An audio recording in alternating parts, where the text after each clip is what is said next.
यहाँ पे आप सभी छात्रों का कक्षा 10वीं के जो छात्र हैं कंप्यूटर जो पढ़ रहे हैं यहाँ पे हमारे साथ वायरलेस क्लासेस यूट्यूब चैनल के साथ चैप्टर 4 आप सभी के जितने टॉपिक्स थे वो आपको कंप्लीट करा दिए गए हैं। यह आप सभी का अभ्यास प्रश्न मतलब जो बहुविकल्पी प्रश्न है इस चैप्टर के अतिलघु उत्तरीय प्रश्न है, दीर्घ उत्तरीय प्रश्न है जो महत्वपूर्ण है और जो बन सकते हैं, ठीक है, बोर्ड एग्जाम से संबंधित और जो पिछले गत वर्ष में आए हुए हैं वो आपको प्रोवाइड किया जाना है। ठीक है, वो आपको मैं बताने वाला हूँ। ठीक है, कुछ आपको क्वेश्चन आंसर भी दूंगा, कुछ आपको एमसीक्यू भी दूंगा, मल्टीपल चॉइस क्वेश्चन, जो कि आपको पता है 20 नंबर का मल्टीपल चॉइस क्वेश्चन ही आने वाला है। एमसीक्यू जो आते हैं वो 20 नंबर के आते हैं। पिछली बार का मॉडल पेपर आपने देख लिया होगा, नहीं देखा है तो लिंक इन डिस्क्रिप्शन बॉक्स और चैनल पे अपलोड है। ठीक है, तो इसीलिए एमसीक्यू पे बहुत ज़्यादा भी आपको अच्छी तरीके से ध्यान देना है। ठीक है, फिर देखो ये इतने टॉपिक जो हैं, एक एक टॉपिक, एक सिंगल टॉपिक, एक सिंगल कॉन्सेप्ट आपको पढ़ाया गया है। ठीक है, इन लाइव क्लास। तो चलिए हम चलते हैं अपने बहुविकल्पी प्रश्नों की तरफ, देखते हैं उसमें क्या क्या है और उसका आंसर भी आपको बताते हैं। ठीक है, तो बहुविकल्पी प्रश्न जो हमारे होते हैं मल्टीपल चॉइस क्वेश्चन बहुविकल्पी प्रश्न, ये एक एक नंबर वाले होते हैं। ठीक है, तो यहाँ पे दिया हुआ है निम्नलिखित में से कौन सा कथन नियंत्रण कथन होता है। कंट्रोल स्टेटमेंट क्या होता है? ठीक है, नियंत्रण कथन आपको इंग्लिश और हिंदी दोनों को समझना है, क्योंकि कभी कभी क्या होता है हम हिंदी में उस चीज़ों को तुरंत गेट नहीं कर पाते हैं, समझ नहीं पाते हैं, बट हमको अगर इंग्लिश पता चल जाता है तो हम उसको समझ लेते हैं। जैसे कथन को हम लोग क्या बोलते हैं? स्टेटमेंट बोलते हैं। ठीक है, नियंत्रण कथन मतलब कंट्रोल स्टेटमेंट। तो कंट्रोल स्टेटमेंट इनमें इनमें से कौन सा है? तो आप सभी को ऑलरेडी पता है, जो हमारा इफ होता है वो कंट्रोल स्टेटमेंट के अंदर आता है, मतलब इफ हमारा कंट्रोल स्टेटमेंट का एग्जाम्पल है। सो इन कॉन्सेप्ट को भी आप समझ लीजिए। इसलिए मैंने आपको एक एक टॉपिक बताया, जिससे आपको कहीं से भी प्रश्न आता है, कुछ भी पूछा जाता है, आप बता सको। ठीक है, इफ स्टेटमेंट को कहा जाता है, ठीक है, क्या कहा जाता है? लूपिंग कहा जाता है, ब्रांचिंग कहा जाता है, ब्रेकिंग कहा जाता है, या फिर इनमें से सभी। जो हमारा इफ स्टेटमेंट होता है या फिर इफ कथन, इसको क्या कहा जाता है?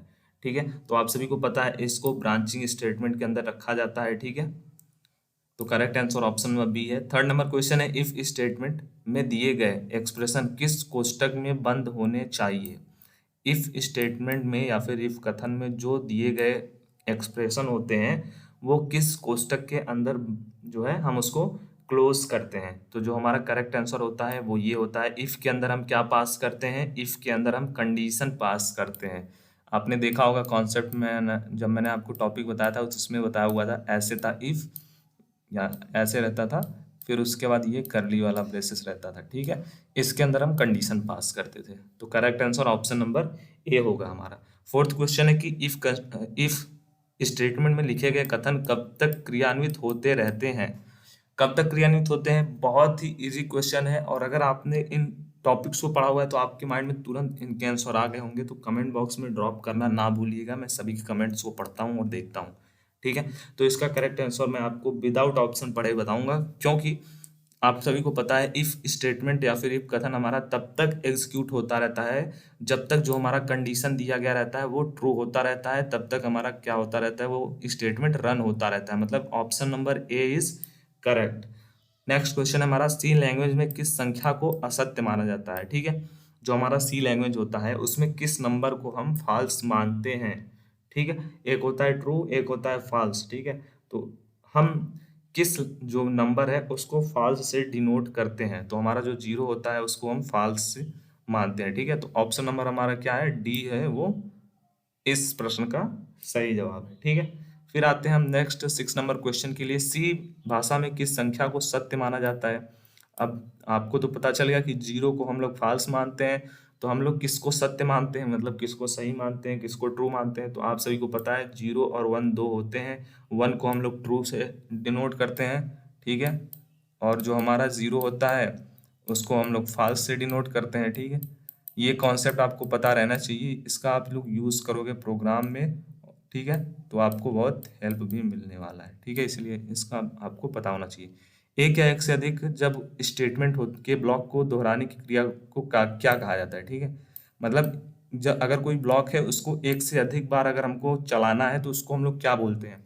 आप सभी को ऑलरेडी पता होगा इसका आंसर, मैंने एक एक टॉपिक इसलिए आपको बताया था। इसको क्या बोलते हैं? लूपिंग बोलते हैं। लूपिंग का कॉन्सेप्ट होता है कि एक ब्लॉक को एक से ज़्यादा बार अगर हमको रन कराना होता है तो हम क्या करते हैं, हम लोग लूप का कॉन्सेप्ट वहाँ पे लगा देते हैं, जिससे वो हमारा रन होता रहता है बार बार। सी लैंग्वेज में कितने प्रकार के लूप होते हैं, चलिए इसका भी ऑप्शन आप सभी को आंसर पता है, ड्रॉप कर दीजिएगा। जल्दी जल्दी आप सभी कमेंट करिए, जो भी आपको आंसर पता है जल्दी जल्दी ड्रॉप करिए, नहीं पता है तो भी ड्रॉप करिए, जिससे पता चलेगा कि आप लोग अच्छे से समझ रहे हैं कि नहीं। 3 प्रकार के लूप होते हैं, आप सभी को पता है ऑलरेडी, ठीक है। For loop, while loop, do while loop, 3 प्रकार के लूप होते हैं। कॉन्सेप्ट आपको इसका टॉपिक ऑलरेडी समझाया है। फॉर लूप में इनिशियलाइजेशन प्रक्रिया कितनी बार होती है, ठीक है, तो कितनी बार होती है, एक बार ही होती है, ठीक है। ब्रेक कथन का उपयोग किस कार्य के लिए किया जाता है, ब्रेक कथन का उपयोग ब्रेक स्टेटमेंट में मैंने बताया था, ब्रेक जो स्टेटमेंट मैंने आपको टॉपिक पढ़ाया था उसमें बताया था कि इसका हम लोग यूज़ किस लिए करते हैं। तो किस लिए करते हैं इसका यूज़, आप सभी को पता होगा, लूप से बाहर आने के लिए हम लोग किसका यूज़ करते हैं, ब्रेक स्टेटमेंट का यूज़ करते हैं। तो ऑप्शन नंबर ए हमारा करेक्ट है, ठीक है। नेक्स्ट जो लास्ट है अबाउट हमारे बहुविकल्पी प्रश्न की, मतलब मल्टीपल चॉइस क्वेश्चन के पार्ट में, किस कथन को ब्रेक कथन का उपयोग किया जाता है, ठीक है, मतलब किस कथन में ब्रेक स्टेटमेंट का हम लोग यूज़ करते हैं, ठीक है। ऑलरेडी आपको इसका आंसर पता होना चाहिए, क्योंकि ब्रेक का हम इस हर जगह यूज़ करते हैं, हर स्टेटमेंट में यूज़ करते हैं, इफ़ में भी करते हैं, फॉर में भी करते हैं, एंड उसके बाद यूनियन में भी करते हैं। तो ऑप्शन नंबर हमारा डी इज करेक्ट, ठीक है। तो इतने थे हमारे मल्टीपल चॉइस क्वेश्चन, बहुविकल्पी प्रश्न, जो कि एक एक नंबर के लिए आपको पूछे जाते हैं। और ये सब कॉन्सेप्ट आपको मैंने पढ़ाया था, जो यहाँ पे देख रहे हो ना, कॉन्टिन्यू, ब्रेक स्टेटमेंट, ठीक है। फिर उसके बाद आपको do while loop, for loop, ये तीनों पढ़ाया था ऑलरेडी। तो इन सब के प्लेलिस्ट में जाइए, वहाँ पे देख लीजिए, चैप्टर आपको देखने को मिल जाएगा, उसी में सब कुछ देखने को मिलेगा, ठीक है। फिर आता है हमारा अति लघु उत्तरीय प्रश्न। अति लघु उत्तरीय प्रश्न में यहाँ पे 10 क्वेश्चन आपके लिए मैं लेकर आया हुआ हूँ, ठीक है।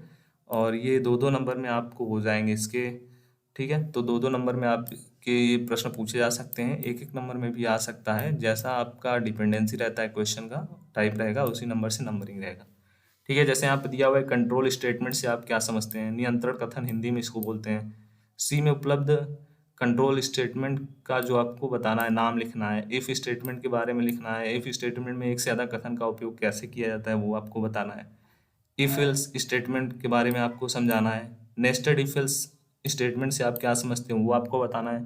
लूपिंग से आप क्या समझते हैं ये आपको लिखना है। सी लैंग्वेज में कितने प्रकार के लूप होते हैं उनको आपको बताना है।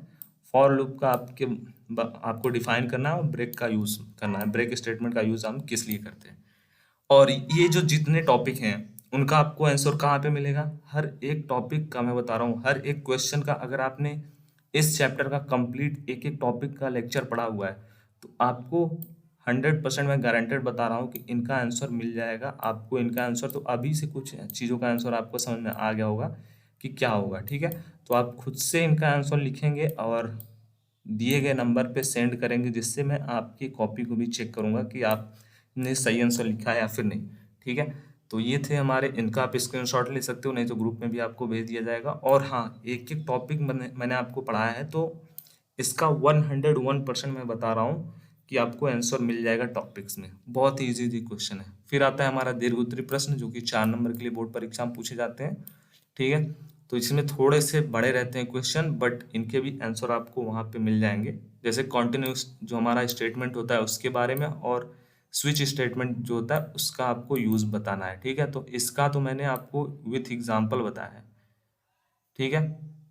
तो फिर यहाँ पे है नेक्स्ट की 1 से 100 तक के बीच की संख्याओं को प्रिंट करने के लिए, फिर उसके बाद 1 से 100 के बीच में जो सम संख्या है उसको प्रिंट करने के लिए, सब प्रोग्राम है। तो 4-5 प्रोग्राम दे दिया है जिससे आपका प्रोग्रामिंग का भी हो जाए।